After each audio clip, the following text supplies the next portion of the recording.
Salut tout le monde, j'espère que vous vous portez bien. Alors je voulais vous souhaiter la bienvenue, vous êtes nombreux à vous être abonnés sur la chaîne. Donc aujourd'hui je vous propose un peu une vidéo fourre-tout. Alors là on est dans la maison tout simplement parce que c'est pas évident. Moi j'habite en lotissement, de filmer en extérieur, enfin de parler.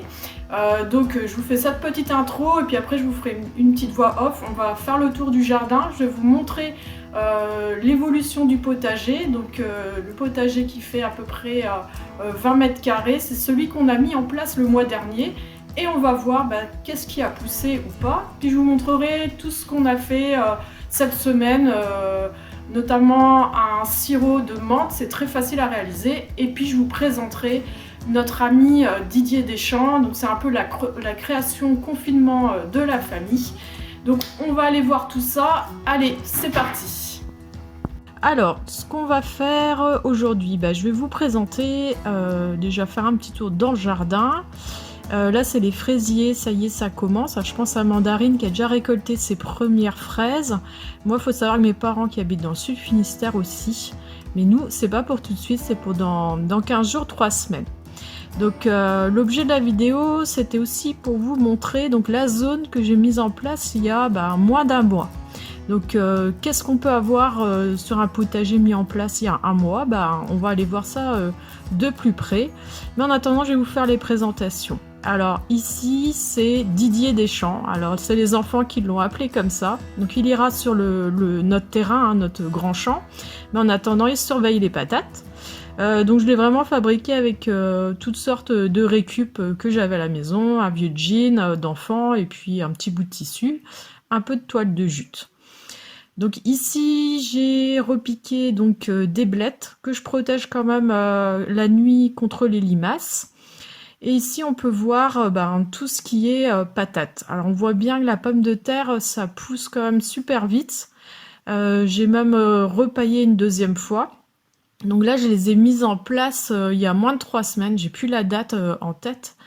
Mais ça veut dire que d'ici 2 mois et demi, je vais pouvoir faire mes nouvelles récoltes. Donc, vous voyez, un potager, ça peut être rapidement productif. Et puis, ça devient un vert quand même assez vite. Donc ce que j'ai fait aussi, c'est mes 2 plants d'artichaut. J'en avais un qui avait été grignoté, donc j'ai mis les 2 plus beaux, je les ai installés. Donc bien sûr, j'aurai pas d'artichaut cette année, hein. C'est des plants, faut attendre sur la 2e année pour en avoir. Mais bon, ils ont bien supporté le repiquage, hein, parce que c'est toujours un peu embêtant, surtout qu'il y a eu des températures assez hautes. Ici donc c'est les blettes, elles sont pas mal du tout aussi, elles ont bien supporté. Ici c'est la planche pomme de terre petits pois. Alors c'est toujours pareil, les petits pois des fois ça se fait un peu grignoter, mais dans l'ensemble ça va. Et là c'est la planche qui va accueillir les tomates, et j'ai les oignons qui ont bien poussé. Il y a quelques salades aussi, certaines se sont fait manger, mais bon. Alors je voulais vous parler de ça. Moi j'ai installé plein de grillages, des structures.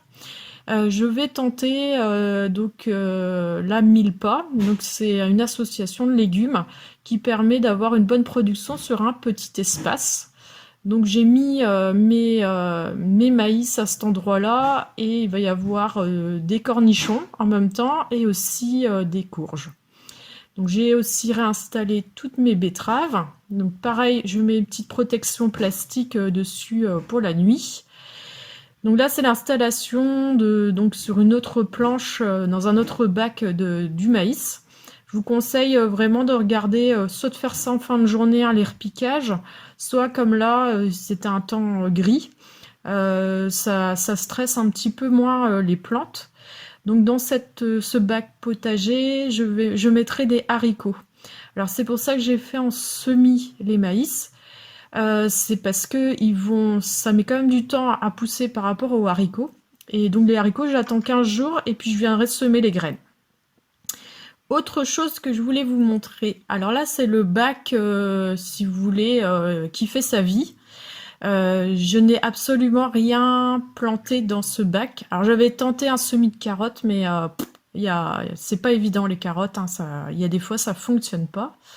Donc ce que je vais faire, c'est que je vais le laisser tranquille ce bac, parce qu'en fait en y regardant de plus près, et ben il y a quasiment que des choses comestibles. Donc ça, c'est mes petites salades, la laitue Saint-Antoine, et j'ai des centaines et des centaines de blettes. Donc ce qui est rouge, là c'est de la roche rouge, ça se ressème aussi très très facilement, et ça se mange en salade. Donc ce que je vais faire, c'est que je vais laisser tout ça en place, et je viendrai récolter ou récupérer les semis au fur et à mesure. Ce que j'ai fait aussi cette semaine, et ma menthe a pris énormément de place. Alors c'est drôle parce que j'ai retrouvé le pot, mais en fait elle a colonisé l'extérieur du pot. Alors j'ai préparé un sirop de menthe. C'est très facile, je vous mets les ingrédients et la recette. Franchement, c'est délicieux. Donc j'ai rajouté un peu de citron pour faire un espèce de goût mojito. J'ai de quoi faire avec la menthe que vous avez vue, pas mal de litres. Bon, là, j'en ai fait à peu près 3 litres pour l'instant et les enfants ont l'air d'apprécier. Dans la serre, alors ça commence à bien pousser au niveau des courges. Alors c'est quand même assez timide, je pense que j'ai beaucoup trop arrosé, là, faut que j'arrête un peu les arrosages.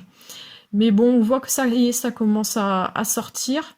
Tout n'a pas pris en même temps, donc on verra bien là d'ici quelques semaines. Ce que j'ai fait aussi, c'est que j'ai préparé d'autres godets. Là, je vais relancer du butternut. J'aimerais bien en refaire parce que je trouve que ça se conserve quand même pas mal. J'en ai toujours envie d'ailleurs dans mon arrière-cuisine. J'ai semé aussi pas mal de sortes d'haricots, donc les haricots d'Espagne pour ceux qui ont vu le petit post que j'avais mis cette semaine. Des laitues aussi. Alors ça, c'est ma yaourtière qui m'a lâché là il y a quoi, 10 jours. Donc je l'ai recyclé en petite terrine pour faire les salades. C'est pas mal, j'ai un petit chapeau dessus. Donc bon, on verra bien si ça fonctionne ou pas. Ici, donc c'est mon pommier que j'ai rempoté tout seul. Alors j'ai pas jeté le saut de terre où j'avais d'autres graines. Et on verra l'année prochaine si ça prend. Ici, ce sont les haricots. Alors, je ne sais pas ceux qui vont aller proche des maïs. Je vais les mettre à un autre endroit. Ici, les courgettes blanches qui sont en avance par rapport aux autres. Au fond, ça, c'est l'artichaut qui a été grignoté, mais je pense qu'il va s'en sortir. Là, des petits tournesols mammouth, sachant que j'ai relancé aussi un autre semis de ces tournesols-là. Et là, les haricots violets qui sont quand même assez jolis. J'attends encore 15 jours pour les repiquer. Je verrai en fonction de la taille. Quand on les repique comme ça aussi, ça évite de les buter. En fait, au repiquage, je les enfoncerai jusqu'aux feuilles. Ici, c'est de la salade merveille des 4 saisons. Derrière, j'ai commencé mes petits semis de choux. Semis de choux d'hiver, je l'ai fait au mois de mai plutôt. Donc là, j'ai fait du chou kale et du chou brocoli. Et j'ai du chou romanesco et du chou-fleur aussi à faire. Mais ça, j'attends encore 15 jours. Derrière, c'était des haricots d'Espagne, des haricots verts, enfin toutes sortes de haricots. Là, des courges encore. Qu'est-ce que j'avais d'autre? Donc ici, c'est un petit melon noir des Carmes, c'est un melon précoce. Et ici, les concombres. Alors par contre, les concombres, je les ai loupés un peu cette année. Bon, je n'aurai que 2 pieds, tant pis. Du le pâtisson est sorti. Et là, je suis super contente. La courge loufa, je sais que c'est assez difficile de réussir ces graines, et ben, la germination. Et ben, du coup, je vois qu'il y en a une petite qui sort. Donc, j'aurai au moins une courge loufa. Donc, c'est des courges qui servent à faire des éponges végétales. Donc, j'avais vraiment envie d'essayer ça. Par contre, alors là, les tomates, je cherche des connaisseurs. Je pense que j'ai trop arrosé. J'espère que c'est ça, que c'est pas une maladie. Parce que il y a des feuilles qui sont un peu biscornues. Ça leur a pris un peu d'un coup. Donc, est-ce que c'est une histoire de température ou d'humidité? Alors, c'est vrai que la serre est bien humide quand même le matin. Alors, est-ce que j'ai pas assez ventilé? Je ne sais pas, parce que là, sur l'étagère, bah, c'est pareil, il y a certaines tomates qui ont les feuilles quand même qui jaunissent. Les tomates cerises, toutes tomates naines, tout ça, ça a l'air d'être moins touché. Donc s'il y a des connaisseur en maladie, je suis preneuse de conseils, voir ce que je peux faire pour pouvoir remédier à tout ça. Ici les haricots, donc là ça va être du haricot nain. Les choux kale, non les choux raves, pardon.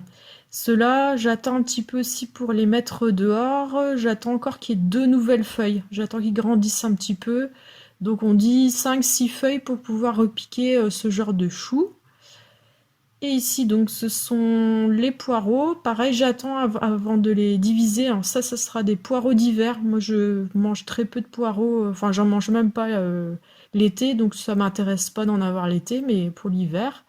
Donc là, il faudra que je les démarie et je les remettrai aussi dans une jardinière. Voilà pour le petit tour du potager. Moi, je vous souhaite à toutes et tous une belle semaine. À très vite. Salut!